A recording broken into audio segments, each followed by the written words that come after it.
Elhamdülillah yıllar sonra ilk defa dışarıdan ezan sesi duyuyorum.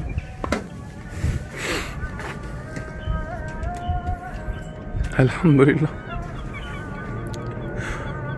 11 yıl oldu. İlk defa dışarıdan bu vakitte aşktan ezan sesi duyuyorum.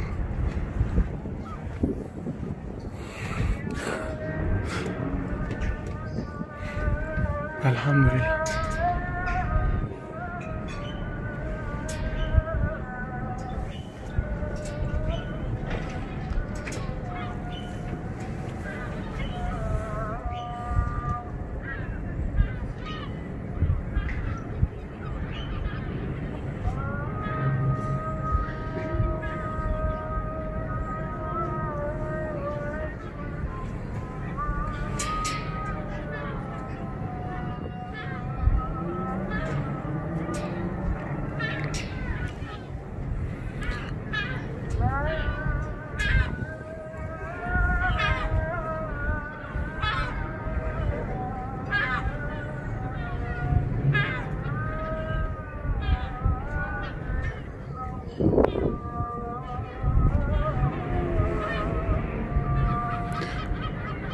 Normal şartlarda bu günde ezan okunmaz, pazar günü bugün çünkü.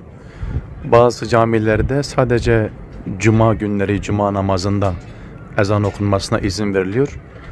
Ben 11 yıldır buradayım. İlk defa cuma namazı, cuma günü dışında ezan okunduğunu görüyorum.